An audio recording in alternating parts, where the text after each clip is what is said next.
Assalamualaikum warahmatullahi wabarakatuh. Salam guru hebat dan bahagia. Pada kesempatan kali ini saya akan memaparkan aksi nyata saya pada modul 1.4, yaitu budaya positif. Saya sendiri Rahmat Rismawan, calon guru penggerak angkatan 11. Kemudian fasilitator saya Bapak Siswo Purwanto, kemudian pengajar praktik saya Bu Supriyatini Chandrasari. Untuk tugas aksi nyata pada modul 1.4 itu tugasnya yaitu yang pertama mengimplementasikan konsep-konsep inti dalam modul budaya positif di lingkungan sekolah saya. Terus kemudian tugas yang kedua membagikan pemahaman dan pengalaman. Nah, ini nanti saya sudah melakukan aksi nyata saya ya, ada 2 aksi nyata, yaitu penerapan budaya positif dan tentang pemaparan kepada teman sejawat dan kepala sekolah tentang materi budaya positif. Untuk aksi nyata saya yang pertama yaitu saya melakukan atau membuat keyakinan kelas di kelas saya.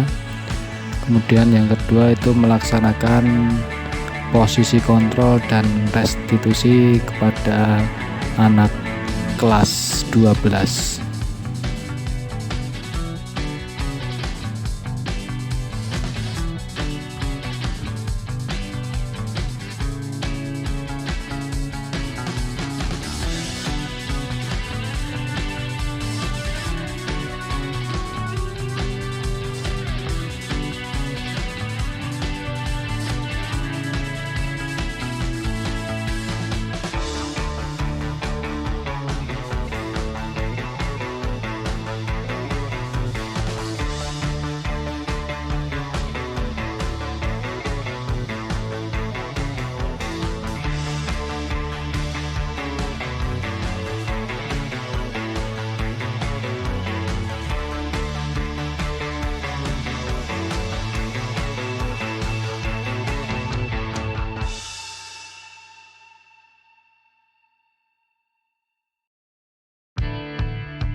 Assalamualaikum warahmatullahi wabarakatuh. Nama saya Nada Anissa Zahra. Saya senang sekali diajak berdiskusi dengan Pak Rahmat. Meskipun saya bersalah, Pak Rahmat mengajak saya untuk berdiskusi dahulu untuk mengetahui suluk-beluk dan alasan saya melakukan kesalahan. Terima kasih Pak Rahmat atas ajaran dan motivasinya. Kedepannya saya akan berusaha lebih baik lagi. Terima kasih. Wassalamualaikum warahmatullahi wabarakatuh.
Bismillahirrahmanirrahim.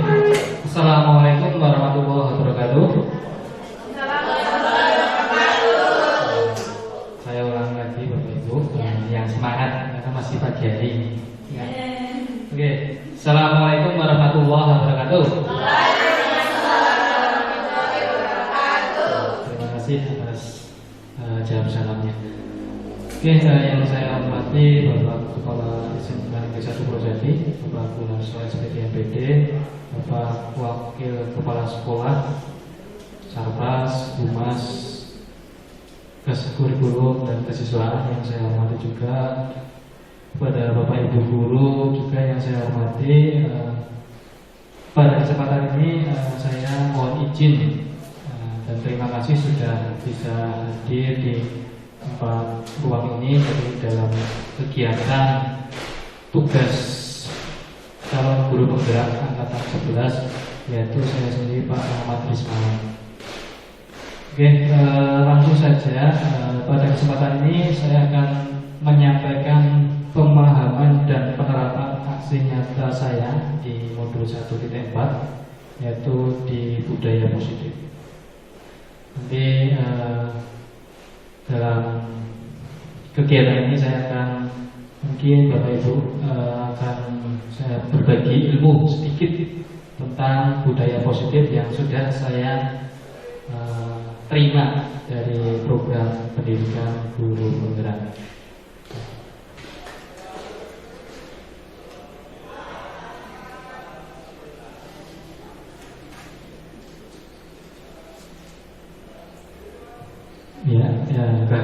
Ini pertama saja, ini adalah dalam pendidikan saya, yaitu ada dua, yang satu Pak Siswa Purwanto itu adalah sebagai fasilitator saya, yaitu kalau di sini ya seperti guru, ya. Terus Bu Supriyati Chandasari juga sebagai pengajar praktik saya. Ini perkenalan saja untuk kita semuanya.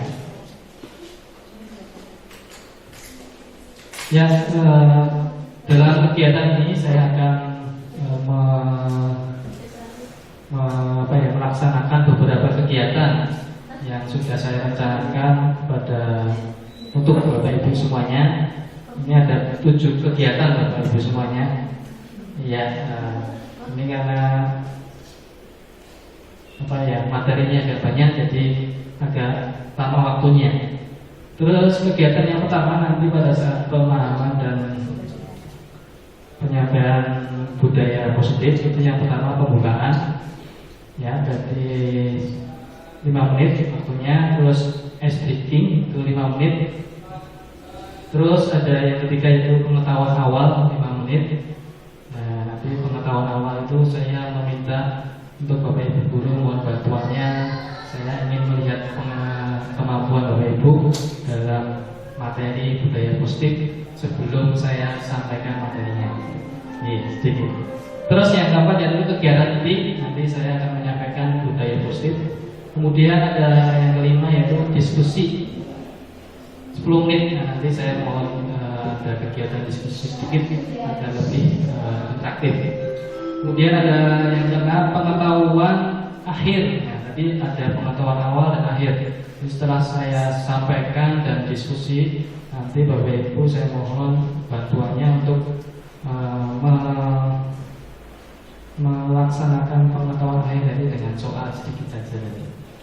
Terus yang ketujuh adalah refleksi. Nanti setelah semuanya berakhir kegiatannya, saya mohon salah satu atau dua Bapak Ibu semuanya refleksi untuk kegiatan saya pada kali ini. Begitu ya Bapak Ibu. Oke, untuk menuju kegiatan yang pertama, untuk pembukaan, mohon kepada Bapak Ibu semuanya kita buka, mungkin salah satu bisa mimpin berdoa sebelum kita laksanakan kegiatan pada kali ini. Pak Haryanto, mohon bantuannya. Ya, terima kasih. Mari kita untuk melaksanakan kegiatan pada hari ini. Kita awali dengan doa. Semoga kegiatan ini berjalan lancar dan tentunya memberikan manfaat pada kita semuanya. Mari kita berdoa dimulai.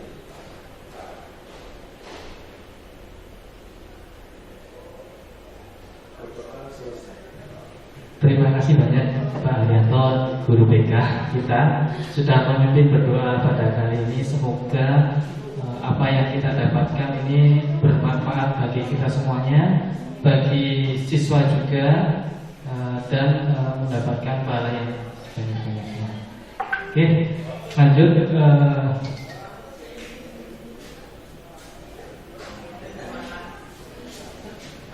Oke, kegiatan yang kedua.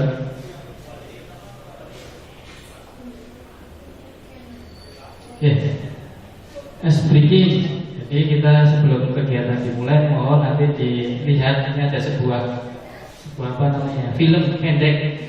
Mohon diperhatikan nanti Bapak Ibu guru, saya minta artinya apa yang terselip pada film itu adalah apa yang terjadi ya.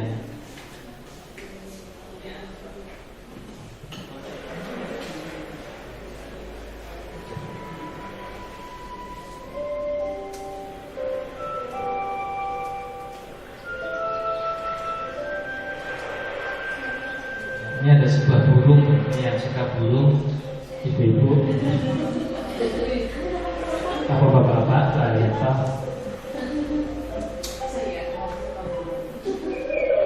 Ini ada burung kecil dan orang tuanya sedang di pinggir pantai ya. Nah, yang pengen makan kan?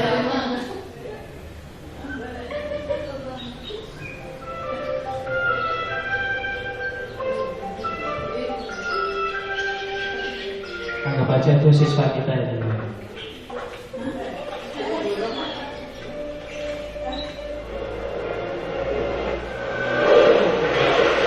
Kena ombak ternyata burung kecilnya.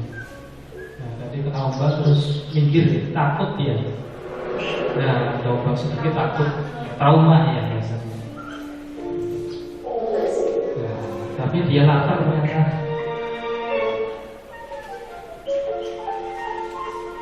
Kata lapar untuk makan, kembali lagi takut ya. Ternyata terpenuhi dengan sesuatu.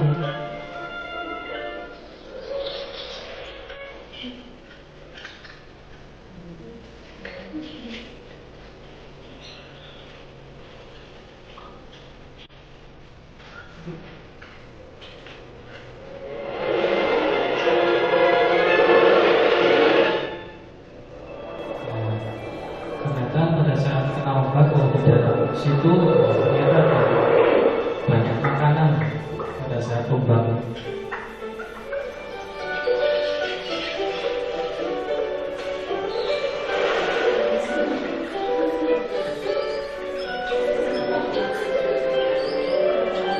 Senang banget dapat makanan banyak.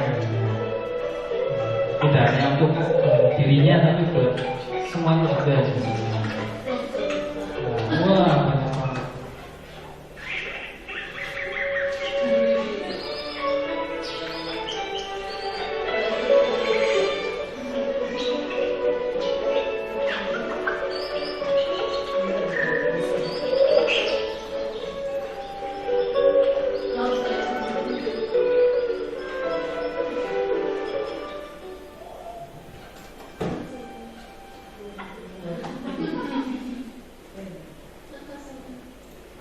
Ya, itu sedikit film pendek ice breaking kita.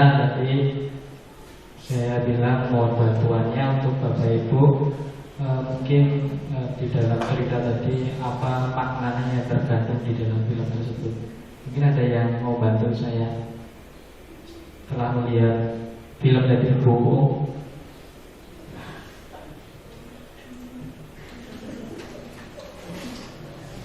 Ya, pada intinya kita harus berdoa kepada semuanya, jangan pilih-pilih ya. Siapa tahu suatu ketika siapa yang tidak kita balik tadi akan membawa kebaikan yang luar biasa di masa depan. Oke, tadi berbuat baik kepada siapa saja Ibu. Ada yang lain? Gini Ibu ya. Terima kasih atas kesempatannya. Kalau menurut saya dari cuplikan video tersebut intinya apabila kita menginginkan sesuatu kita coba, dan ketika gagal jangan ada kata menyerah, harus coba lagi dan coba lagi sampai berhasil begitu. Sekian, terima kasih. Oke, dari Bu Eka ini mencoba sesuatu itu harus apa namanya Bu? Mencoba lagi, tidak pantang menyerah gitu ya. Ya benar sekali dari Bu Ung sama Bu Eka.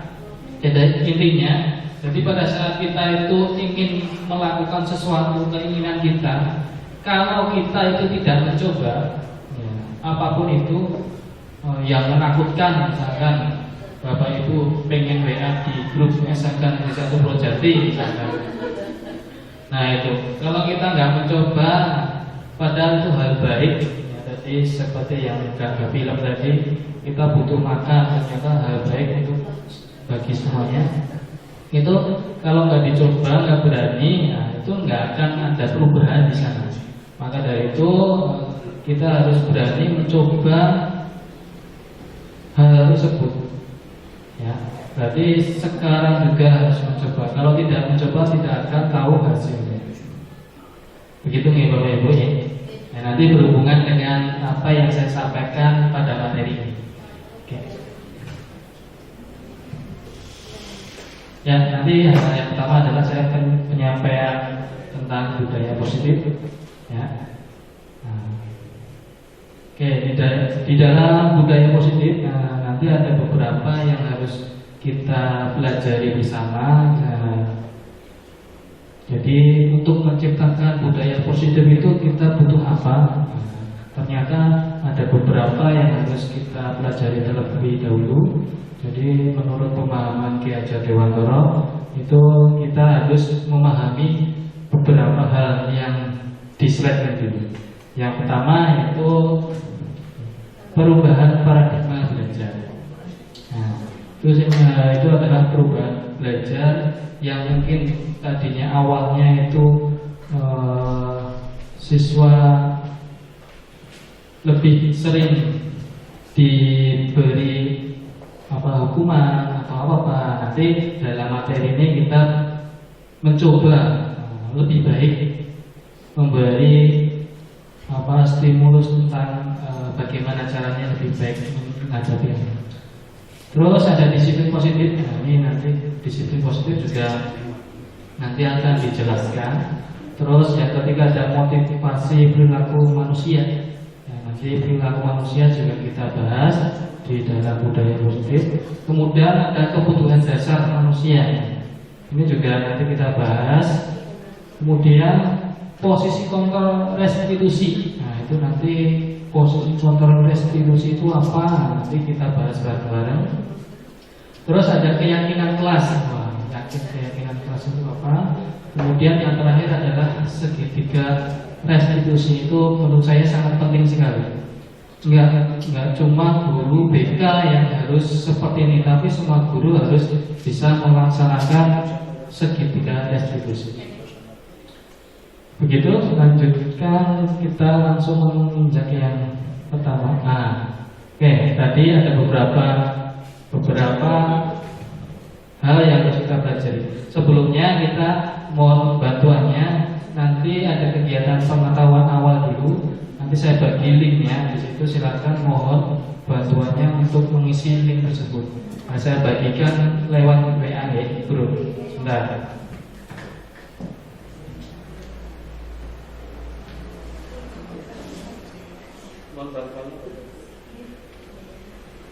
Saya kirimkan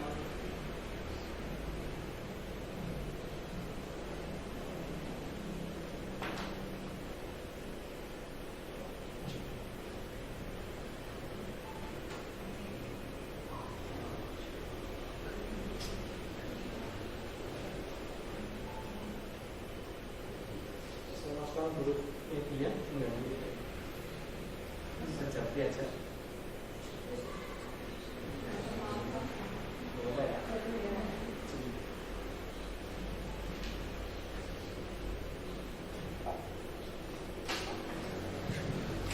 Mohon bantuannya diisi terlebih dahulu 5 menit. Ya. Mohon diisi itu menggunakan akun belajar ID. Ya.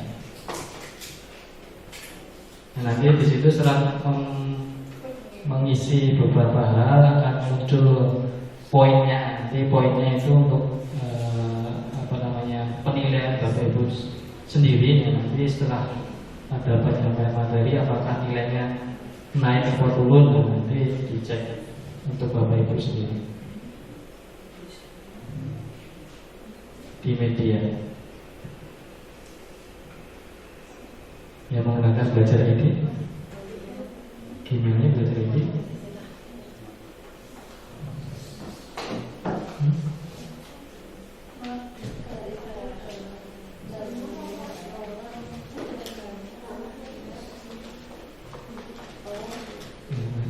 Ganti yang belajar ID. Ya.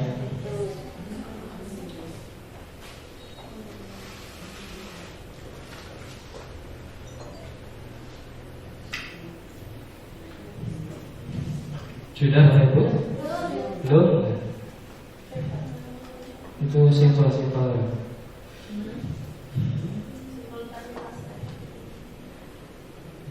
Satu menit lagi ya Ibu.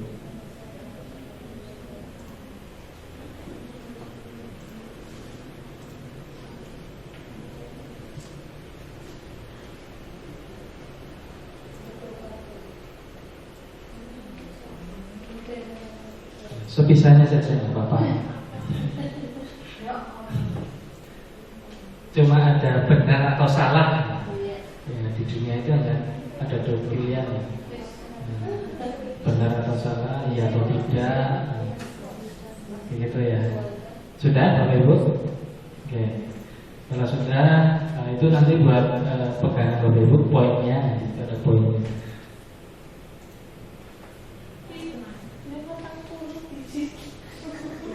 Sudah? Oke. Menginjak yang materi yang pertama yaitu perubahan paradigma belajar.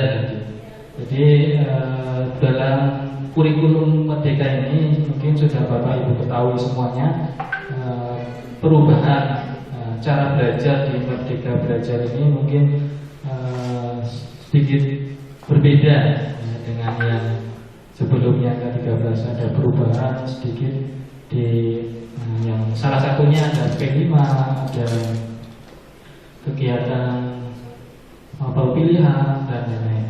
Itu perubahannya.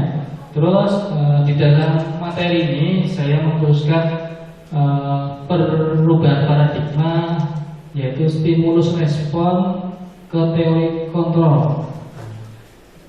Jadi mungkin Bapak Ibu sudah mengetahui apa sih yang dimaksud stimulus respon itu. Seperti ini Bapak Ibu. Mungkin Bapak Ibu pernah menyadari melakukan stimulus respon, tapi tidak menyadari kalau itu adalah stimulus respon. Misalkan stimulus itu adalah apa ya? Rangsangan ya. Misalkan kita manggil anak, "Wih," nah, pakai lambaian tangan. Nah, itu stimulusnya kita. Pasti nanti anak akan merespon, ya enggak?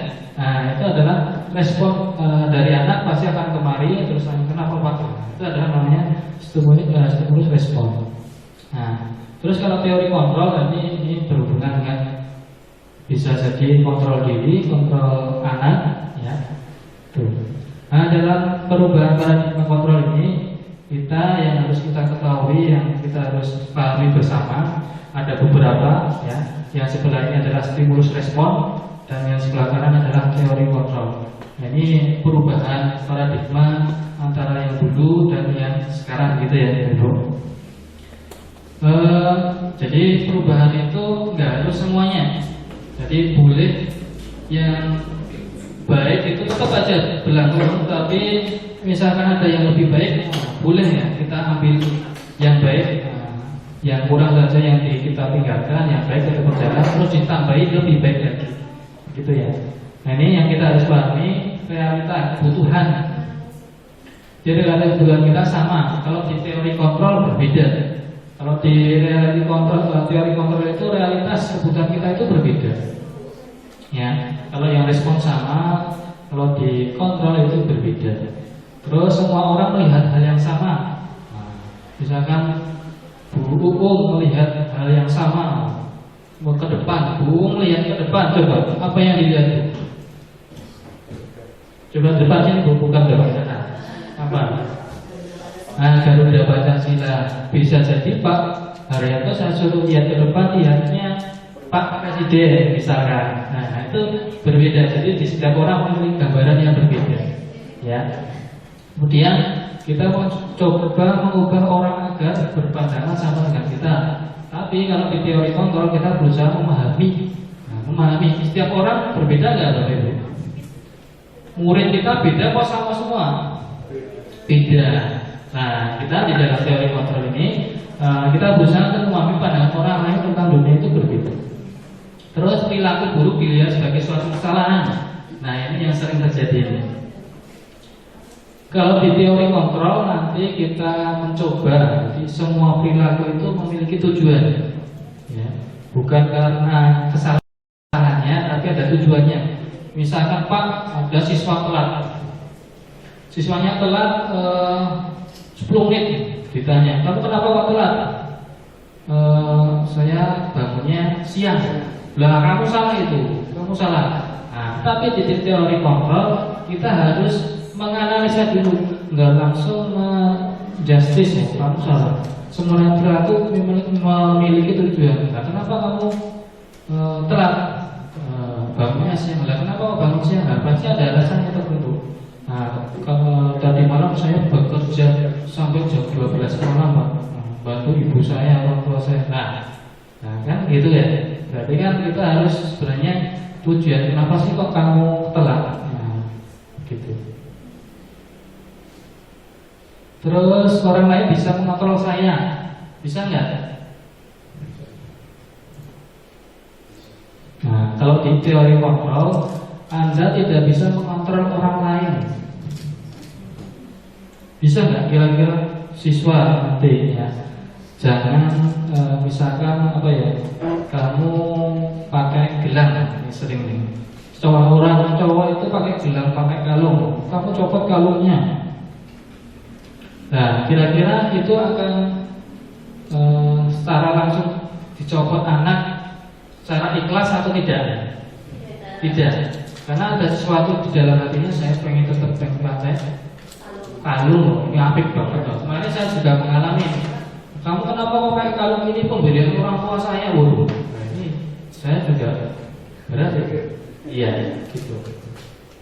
Kemudian ada pemaksaan, ada pada saat rujukan gagal. Ya, terus ada kolaborasi dan konsensus menciptakan pilihan-pilihan baru. Nah, ini jangan maksa, tapi anak itu silakan diberi pilihan. Pilihannya apa sih? Pengennya apa? Terus yang terakhir model berpikir menang atau kalah. Ya, kalau yang di teori kontrol itu modelnya berpikir menang, menang dan menang dan menang. Ya. Kalau bisa yang positif semuanya, gitu.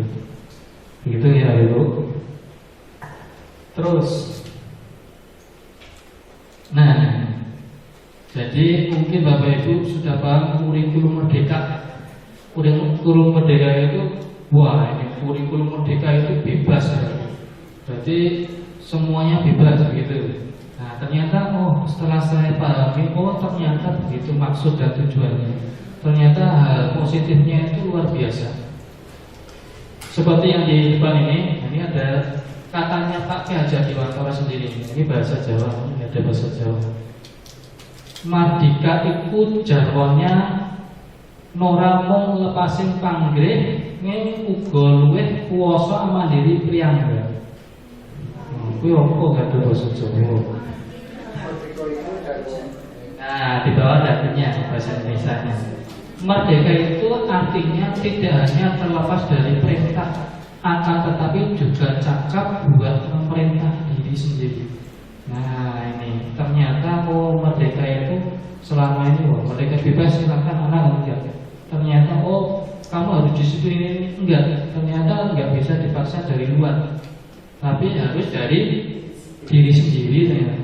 Kita itu misalkan mengajar itu dipaksa karena peraturan apa keinginan kita sendiri. Nah itu contohnya seperti itu.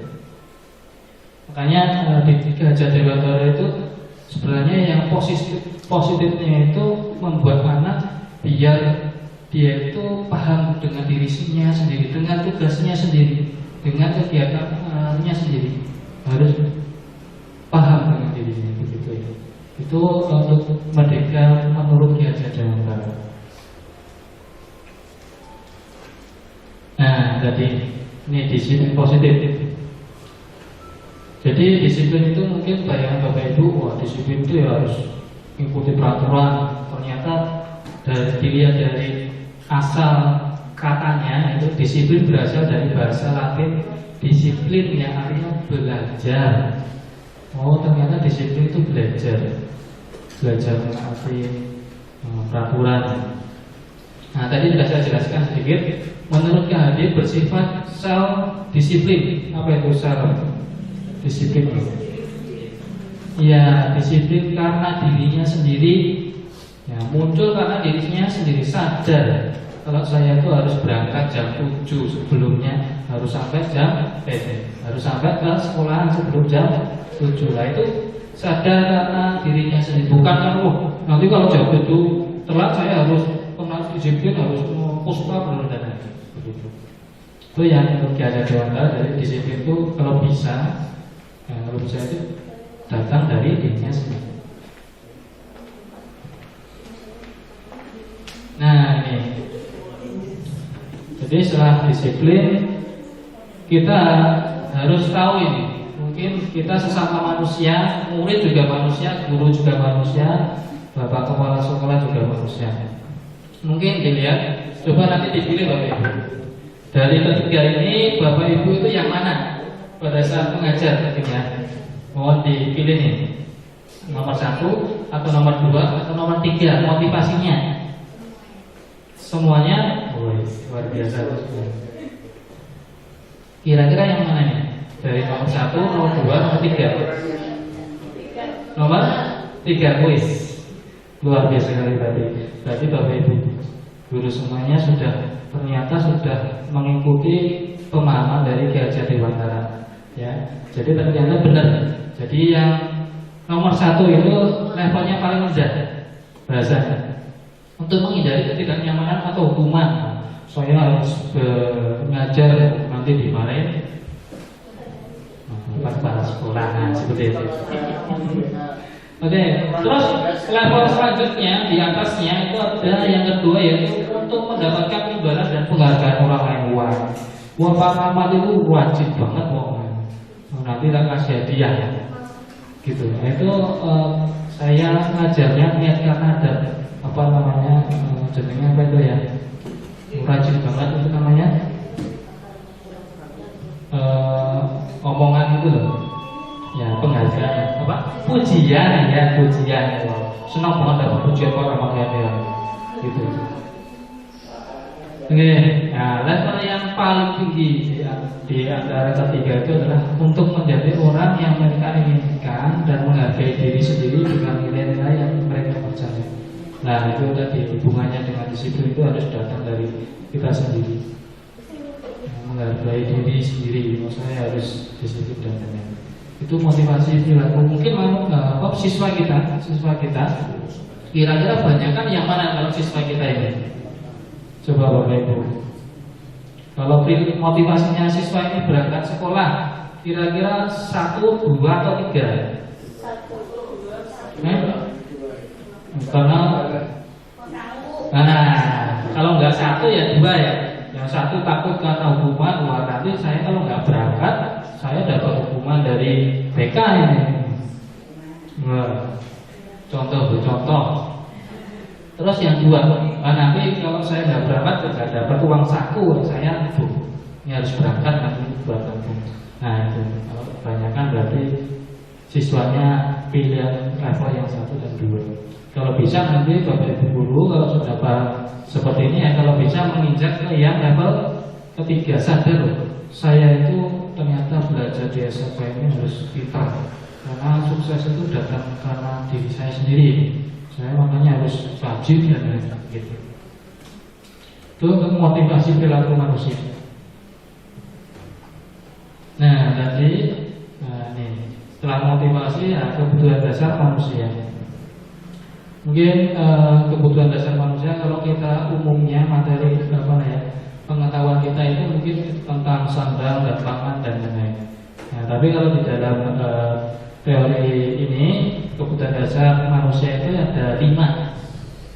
Yang pertama mungkin bertahan hidup. Ya, setiap manusia itu memiliki kebutuhan bertahan hidup. Terus yang kedua ada kasih sayang dan rasa diterima. Nah, ini sangat nyata sekali mungkin ya. Kita semua butuh kasih sayang suami, istri, anak, begitu. Dan juga mungkin siswa kita. Terus kebebasan, kebebasan kita harus bebas, kebebasan dalam mengajar itu modelnya mau pakai apa itu seperti itu. Terus kesenangan, nah ini sangat penting. Setelah ngajar ya nanti refreshing dulu, nanti piknik, kan butuh kesenangan.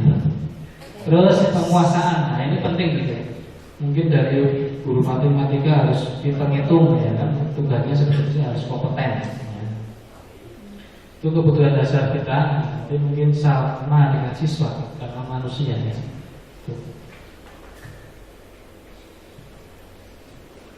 Nah, jadi di dalam Ki Hajar Dewantara ini pemahamannya tadi setelah kita tahu kontrol dan disiplin positif, nah, di dalam program ini jadi ada program guru penggerak, ya, ada program yang namanya restitusi. Apa sih restitusi itu?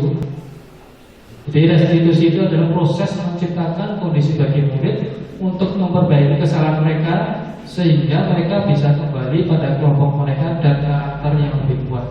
Jadi intinya siswa itu punya karakter. Nah, pada awalnya itu kena pengaruh dari orang lain, iri itu, pengaruh dari orang lain lagi terus semangat. Nah, makanya kalau bisa kita mengembalikan ke jalan yang lurus. Ya, kalau bisa terus menguatkan, dikuatkan. Oh ternyata anak itu dia disiplin juga ya, dia pintar juga ya. Seperti itu tujuannya di restitusi. Jadi posisi kontrol restitusi. Jadi posisi kontrol itu nanti kaitannya dengan kita semuanya, Bapak Ibu guru semuanya. Kita di dalam guru penggerak itu ada posisi kontrol. Kita pada saat menghadapi anak itu posisinya jadi apa sih? Bagaimana sih? Nah, kita coba lihat posisi kontrolnya. Nah, posisi kontrol restitusi ada 5. Ya. Yang pertama penghukum. Nah, ini dilihat dari analisa. Ternyata posisi kontrol yang pertama penghukum, terus pembuat merasa bersalah. Yang ketiga ada teman. Terus yang kelima menjadi pemantau. Yang kelima manajer. Nah, itu kontrol restitusinya ada 5. Coba lanjut. Nah, ini mohon diperhatikan, ini ada video contoh-contoh dari setiap 5 kontrol tersebut. Monggo di kesannya bersama-sama. Salam bahagia Ibu dan Bapak guru hebat. Dalam penerapan disiplin positif restitusi, salah satu program yang dikembangkan adalah 5 posisi kontrol. 5 posisi kontrol dalam restitusi adalah proses perjalanan seorang pendidik agar dapat mengenali dirinya. Pada video kali ini, kita akan membahas tentang 5 posisi kontrol yang dikembangkan oleh Diane Gossen dan contoh penerapannya.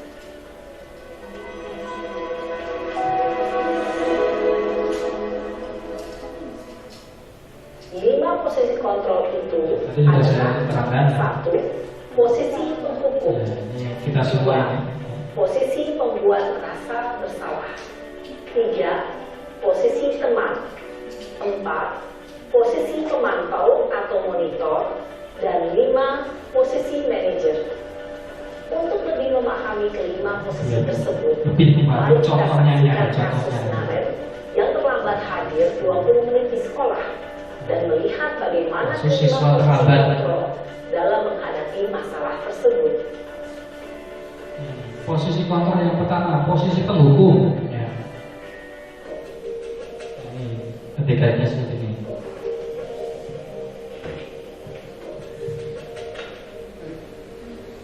Hukum ini hukum. Naren, Nada keras, sini kamu. menakutkan. Selamat pagi, Bu. Selalu terlambat. Kamu deh, pasti terlambat. Maaf, Bu. Saya Apa? Apa coba? Alasan kamu apa lagi? Kapan sih kamu tidak terlambat? Malas sekali ya kamu jadi anak. saya Dasar pemalas. Mau jawab apa terus? Kapok sih kamu. Sudah berapa kali terlambat? Sana, kamu keliling lapangan basket 2 kali. Assalamualaikum. kenapa saya harus ke lapangan basket, Bu? Kenapa? Kamu melawan ibu. Berani-beraninya jawab. Sudah terlambat, masih berani jawab pula. Sekarang, keliling lapangan basket 5 kali sekalian. Biar kapok. Cepat. Pergi sana ke lapangan basket. Posisi penghukum biasanya berbicara dengan nada tinggi, menghardik, menunjuk-nunjuk, menyakiti, dan menyindir. Hukuman bisa berupa fisik maupun psikis. Ibu dan bapak guru hebat, dampak yang terjadi pada murid ketika guru berada pada posisi penghukum adalah murid cenderung akan memberontak, bahkan menyimpan dendam. Itu dampaknya.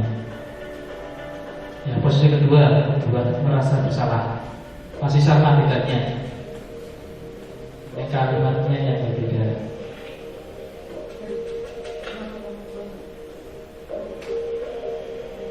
Naren, Sesungguhnya. Selamat pagi, Bu. Naren, kamu kenapa terlambat lagi, nak? Ya Tuhan, Naren, kamu senang ya bikin ibu susah ya? Kalau kamu terlambat lagi, nanti ibu yang ditegur bapak kepala sekolah, nak. Disangka ibu tidak bisa membina kamu. Duh, gimana ini? Maaf, Bu. Duh, Gusti Naren, kamu suka ya kalau ibu ditegur bapak kepala sekolah? Terus, sekarang ibu harus tulis apa yang di buku absen? Ini kamu sudah sering terlambat loh. Ibu harus apa coba? Maaf, Bu. Maaf sekali. Ya sudah, lain kali jangan bikin ibu susah lagi ya nak ya. Ibu tidak akan kuat lagi kalau kamu begini terus. Bisa jam 9 kalau ibu tegur bapak kepala sekolah. Ini jantungan. Harus cepat ke sekolah. Tuh, bahaya. Maaf ya, Bu. Maaf sekali. Posisi pembuat rasa bersalah berbicara dengan nada tenang, cenderung lembut. Namun kata-kata yang diutarakan membuat murid merasa menjadi orang yang gagal, memandang buruk dirinya sendiri, merasa tidak berharga, dan tidak sanggup membahagiakan orang lain. Ketika guru mengambil posisi pembuat rasa bersalah, murid akan menganggap dirinya yang bersalah dan ia akan menyimpan emosi negatif tersebut di dalam dirinya. Ya, posisi tepat yang ketiga. Gimana posisi tepat ini?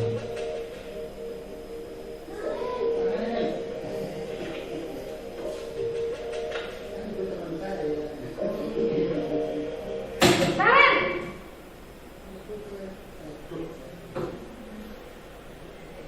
Selamat pagi, Bu. Wah, sudah jam berapa ini nak? Terlambat lagi ya saya. Wah, ada saya. Ibu saya lupa bangunkan saya, Saya Bu. boleh nggak seperti itu ya? Kamu malah menyalahkan ibu kamu. Kamu bukannya anak yang larinya paling kencang. Kok terlambat sih? Iya, Bu. Saya memang terlambat bangun tadi. Jadi, biarpun saya lari kencang, tetap gak kekejar, Bu. Ya sudah sana. Nanti lain kali larinya lebih kencang lagi ya. Biar gak terlambat lagi. Bikin seneng Suruh ibu. lari kencang. Demi ibu. Bisa kan? Bisa lah, Bu. Ya sudah sana masuk kelas. Ibu beresin urusan absen kamu. Kamu ini ada-ada saja. Dalam posisi teman, guru berbicara dengan nada suara ramah, akrab, cenderung bersenda gurau untuk menjaga suasana tetap santai. Murid akan merasa senang, aman, dan akrab dengan guru. Identitas yang tercipta adalah identitas sukses atau berhasil. Namun, perlu diingat, karena ini masih dorongan eksternal, maka ada faktor ketergantungan dari murid kepada orang tertentu. Di sini, guru absennya, sehingga di lain waktu, murid bisa berperilaku baik, namun hanya kepada orang-orang tertentu saja. Posisi pemantau, guru jadi posisi pemantau.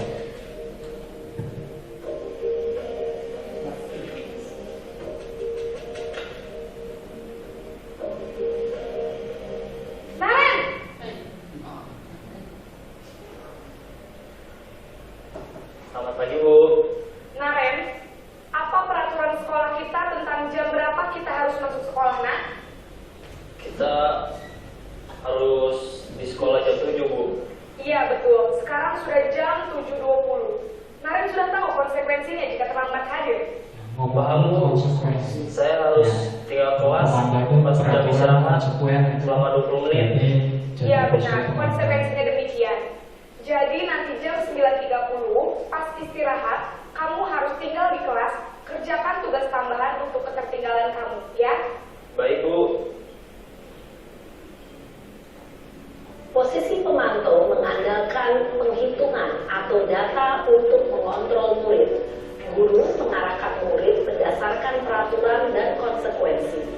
Seorang pemantau menunjukkan bahasa tubuh dan ekspresi wajah yang datar dan cenderung formal. Ya, ini posisi pemantau. Terakhir ya, posisi manajer.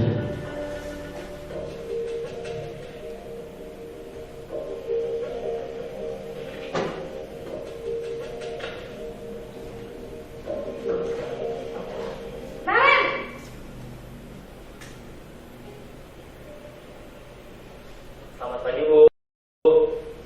Selamat pagi, Naren. Maaf, Bu. Saya terlambat. Iya, sekolah masuknya jam 7, sekarang sudah jam 7.20. Jadi sekarang bagaimana ini, Naren? Maaf, Bu. Saya lupa setel alarm saya semalam. Baiklah, menurut kamu, keyakinan sekolah yang mana yang perlu kamu tingkatkan? Menghargai diri sendiri dan orang lain mungkin ya, Bu. Setuju. Jadi, apakah Naren meyakini prinsip saling menghormati tersebut? Iya, Bu. Saya meyakininya. Apakah Naren bersedia memperbaiki masalah keterlambatan ini? Bersedia, Bu. Bagaimana kamu akan perbaiki masalah keterlambatan ini? Saya akan coba untuk tidak lupa menyetel alarm saya, Bu. Baik, kalau Naren lupa menyetel alarm di rumah, ada orang yang kira-kira bisa bantu mengingatkan tidak? Ada, Bu. Kata saya, Kak Emma. Ada lagi selain Kak Emma? Selain Kak Emma, ada ibu saya. Baik, jadi yang mengingatkan Naren adalah Kak Emma dan ibu kamu, ya? Kira-kira akan mulai setel alarm kapan nih, Naren? Setelah pulang sekolah, akan segera saya lakukan. Baik, jadi Naren akan setel alarm untuk...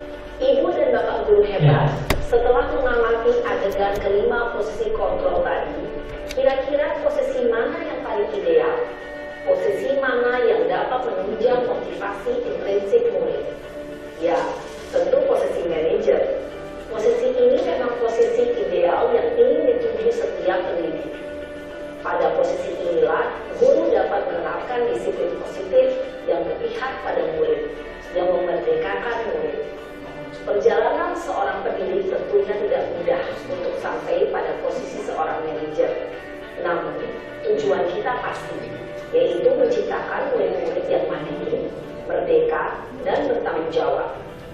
Semoga penggambaran 5 posisi kontrol yang telah diperlihatkan ini dapat menjadi ajang refleksi bagi kita semua, agar dapat terus mengasah dan menerapkan disiplin positif yang memerdekakan murid. Mari terus berlatih dan bersemangat. Selamat menerapkan.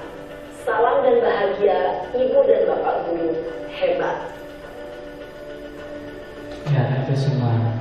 Itu adalah contoh 5 posisi kontrol. Tadi sudah dijelaskan yang paling baik yang mana tadi Bapak Ibu? Manajer. Alasannya kenapa? Mungkin Bapak Ibu Bu Indes. Karena lebih bijaksana ya dalam ya. Ya, betul sekali ya, lebih bijaksana. Terus ada yang lain? Pak Yanto mungkin.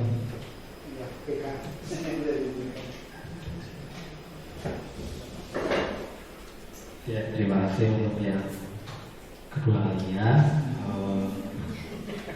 Untuk posisi manajer ini sangat ideal dan bagus karena di dalamnya itu akan melatih siswa ya, dari dalam diri sendiri memiliki kesadaran dan dengan sendirinya akan melakukan dengan penuh kesadaran dan menunjukkan kebiasaan yang positif seperti itu. Terima kasih Pak Yanto. Sangat bagus sekali ya. Benar sekali Bu Indes dan Pak Yanto. Posisi manajer adalah yang paling tinggi. Itu perbedaannya ada di, mungkin kalau Bapak Ibu mencermati, pertanyaannya itu nggak tanya. Jadi siswa itu biar menyadari dirinya sendiri. Jadi misalkan kira-kira setelah ini kamu mau apa? Jadi biar anak itu sadar dia telat, besok tidak mengulang lagi dengan caranya sendiri. Saya pengen besok seperti ini, tidak telat lagi. Saya bangun pagi nanti dibantu kakak juga pakai alarm juga ya, gitu. Jadi menggali anak itu biar sadar diri. Jadi benar dari Pak Ayato ya, kita kalau bisa ya menggali biar anak itu sadar mandiri dan tanggung jawab sendiri. Gitu ya. Tetapi Bapak Ibu, mungkin dari posisi 5 kontrol itu yang pertama salah atau tidak? Tidak. Tidak ada yang salah. Seperti yang tadi sebenarnya tadi sudah dikatakan kita kalau bisa yang menjadi lebih baik lagi. Tapi yang jelas Bapak Ibu sudah mengetahui kontrol itu yang paling baik mana, yang kurang baik mana. Nah, nanti kalau yang kurang baik ya bisa ditingkatkan. Ya, begitu. Jadi tidak ada yang salah di dalam posisi kontrol ini. Ya. Gitu. Selanjutnya. Nah, terus. Ya, ini hubungannya dengan tadi. Nah, kalau kita ingin tidak jadi ya misalkan ada hukuman dan lain-lain. Jadi untuk menyadarkan siswa, kita itu harus membuat keyakinan. Maksudnya gimana sih? Jadi prosesnya membuat keyakinan itu kita harus berdiskusi bersama, tidak kita yang membuat sendiri. Ya, kita siswa sendiri dengan guru, kira-kira kita butuh keyakinan apa ini? Biar kalian itu nanti berjalannya sesuai dengan keinginannya mereka sendiri. Nah, kita masuk jam 7 misalnya, ya udah kita buat keyakinan jam 7. Seperti itu. Jadi enggak sendiri yang membuat, tapi harus diskusi keinginannya mereka sendiri dan harus sadar dengan dirinya sendiri. Misalkan salah pun nanti juga harus siap mengambil resikonya sendiri, tanggung jawab. Nah, ini yang paling terakhir, paling penting. Jadi ada segitiga restitusi. Jadi cara 3 langkah sebenarnya. Mungkin di dalam contoh tadi semuanya ada tidak? Yaitu yang pertama menstabilkan identitas. Yang kedua fasilitasi tindakan yang salah. Yang keempat, yang ketiga menanyakan keyakinan. Ada nggak kira-kira yang pas contoh tadi? Ya, yang menstabilkan identitas. Setiap orang pasti pernah melakukan kesalahan. Nah itu nanti pada saat mungkin Bapak Ibu menanya itu harus menstabilkan identitas dulu dengan cara, oh memang sih kita semuanya misalkan sedang mainan HP ya. Wah, setiap anak itu mungkin kita semuanya memang suka mainan HP. Nah, tapi ya terus kemudian kamu bukan satu-satunya yang melakukan ini ya. Gitu. Itu menstabilkan identitas. Yang kedua terus fasilitasi tindakan ya. Harus ada itu. Adakah cara yang lebih efektif? Nah, ini kita menawarkan ke siswa, adakah cara yang lain sesuai dirinya sendiri. Kemudian kamu tentu punya alasan, dan alasannya kenapa? Itu untuk validasi tindakan yang salah. Jadi siswa itu harus tahu. Yang terakhir, setelah ada menyadari kesalahan, jadi ada keyakinan apa yang harus kalian lakukan. Terus, kamu pengen gimana? Itu untuk kegiatan menanyakan keyakinan. Itu segitiga diskusi. Terus lanjut. Nah, ini kita lanjut ke diskusi. Mohon bantuannya Bapak Ibu. Jadi kegiatan ini ada dari kelima posisi tersebut, pilihlah yang paling benar menurut Bapak Ibu. Kemudian buatlah contoh ilustrasi dalam penanganan kasus anak. Jadi nanti Bapak Ibu mohon bantuannya buat satu kelompok 2 orang itu nanti sebagai guru dan sebagai anak.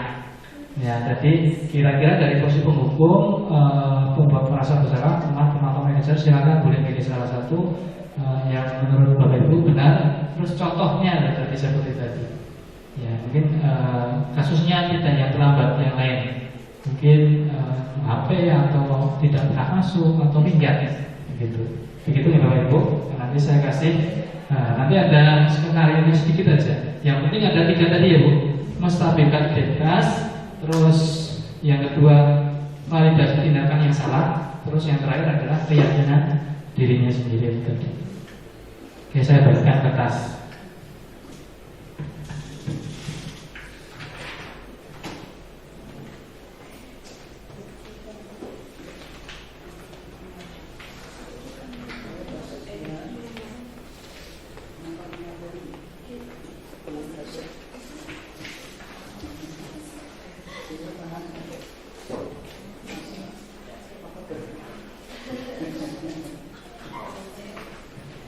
Sambil mengerjakan ini contohnya kegiatan yang saya laksanakan ya.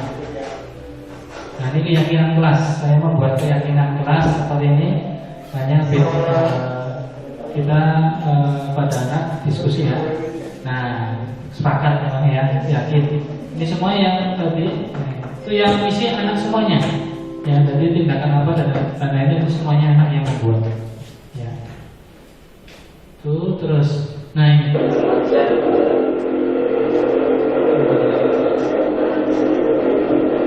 contoh.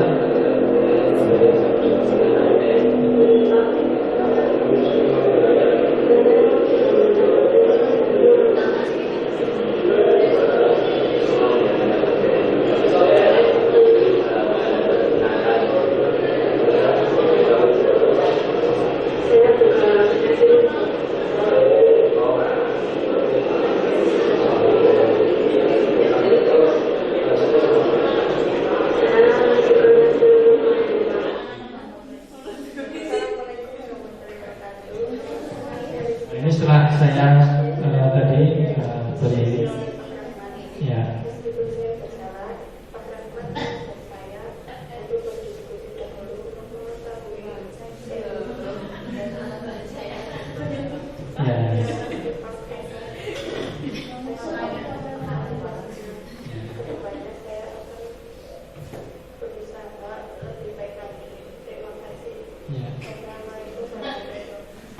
Tapi videonya enggak kurang terus ini ya. Contoh. Ini adalah kasusnya anak mainan HP di kelas. Jadi begitu. Kemarin seperti ini. Namanya Marsha. Selamat siang. Iya Pak. Kenapa kamu sering mainan HP? Karena saya senang TikTok Pak. Alasannya kenapa? Karena lihat film Korea itu menarik sekali. Oh iya, pantas. Nah, pantas film Korea itu sangat menarik bagi cewek-cewek. Nah itu menstabilkan identitas, ya, menstabilkan identitas. Nah, sekarang kira-kira tindakanmu itu bagaimana? Nah itu adalah validasi tentang kesalahannya. Nah, kira-kira tindakan seperti itu bagaimana menurut kamu? Baik atau tidak? Nah itu ke validasi tindakan yang salah. Terus yang terakhir kemarin itu, nah kira-kira setelah ini kamu paham dan yakin dengan hal tersebut, kira-kira apa yang dilakukan kamu besok? Saya tidak akan mengulangi lagi. Saya akan melihat HP di rumah pada saat saya sampai. Kalau sudah pekerjaan semua selesai, misalkan seperti itu. Itu ada 3 tindakan. Ya, ada stabilitas, terus validasi kesalahan, dan yang terakhir yaitu keyakinan diri. Pendek saja.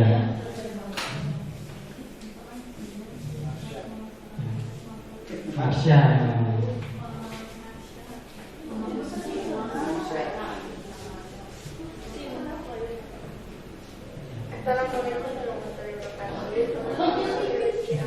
Ya, silakan ada yang sudah, ada yang jadi murid dan guru. Ya.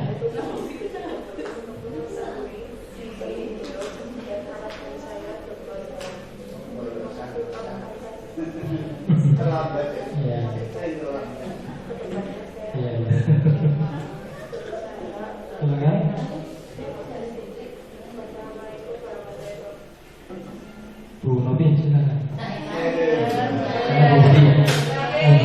Waktunya habis.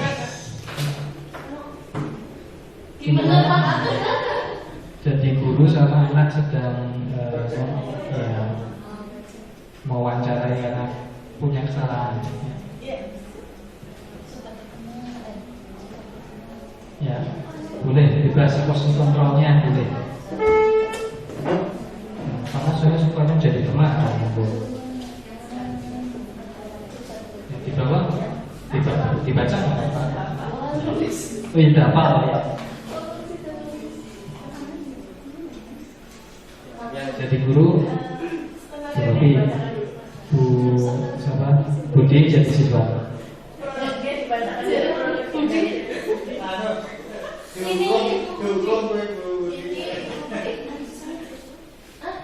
Situasinya lagi di kelas.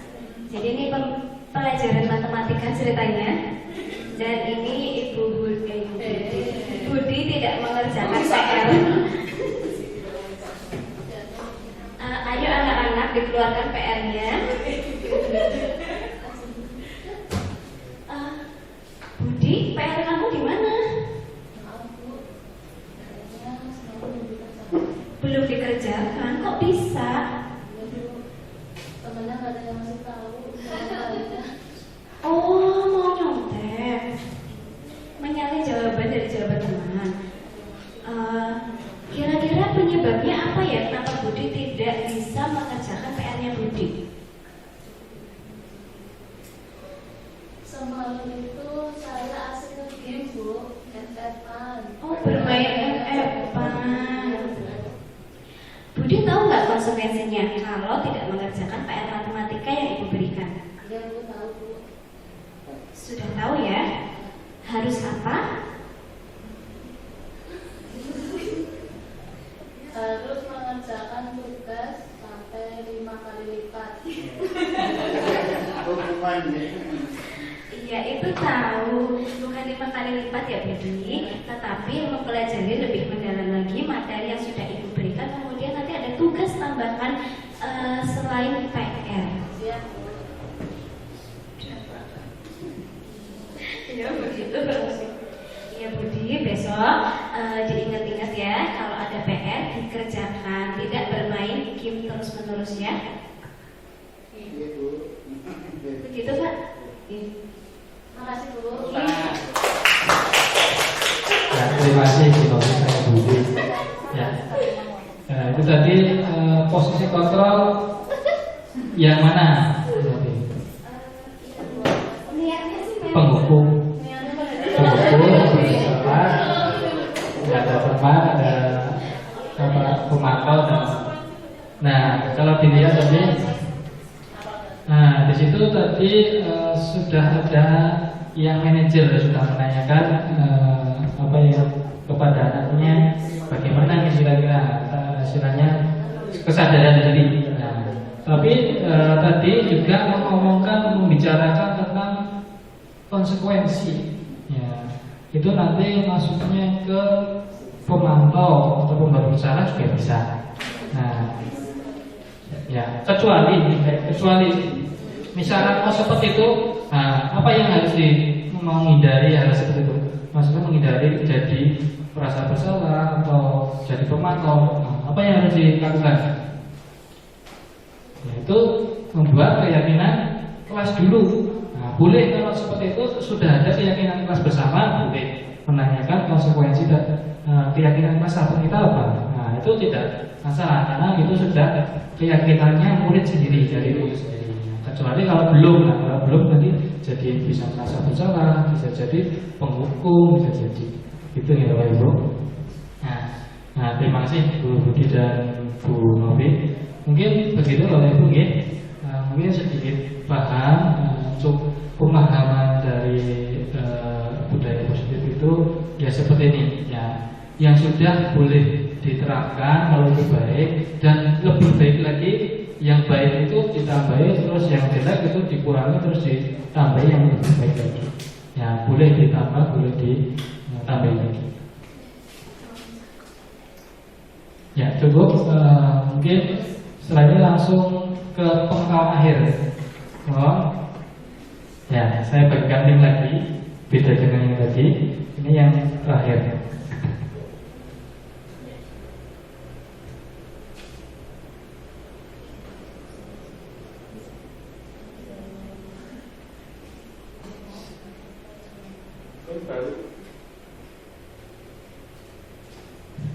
Mohon bantuannya di media sudah. Soalnya sama, benar salah dan tidak.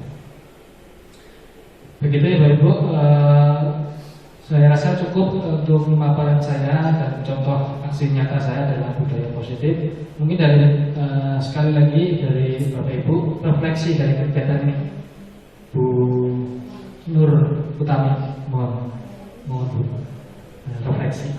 Iya, terima kasih atas waktu yang telah diberikan.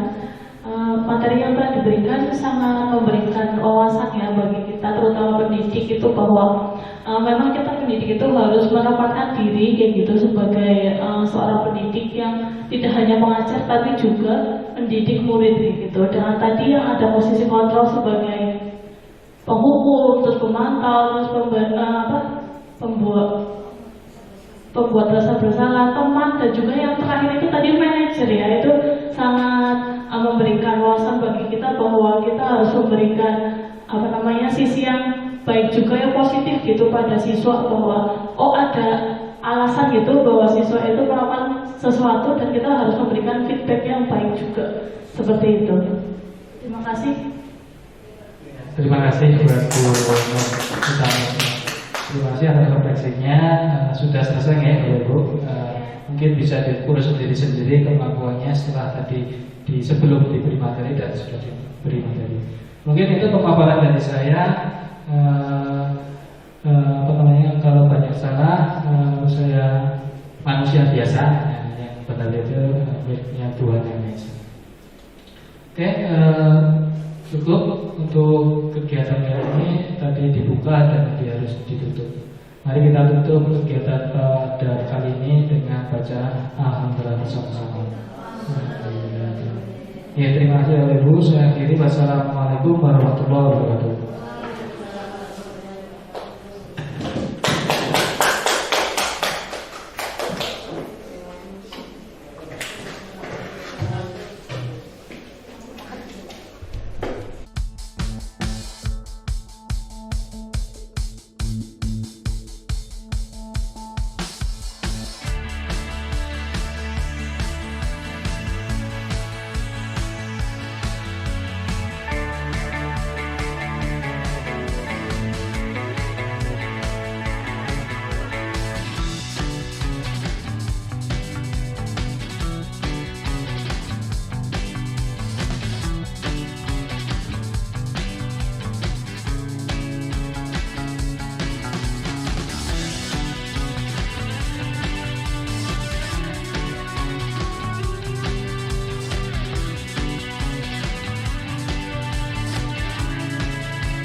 setelah mendapatkan materi tentang kontrol guru, kita mendapatkan pembelajaran bahwa kontrol guru itu sangat penting ya. Kita tidak hanya sebagai pengajar tapi sebagai pendidik.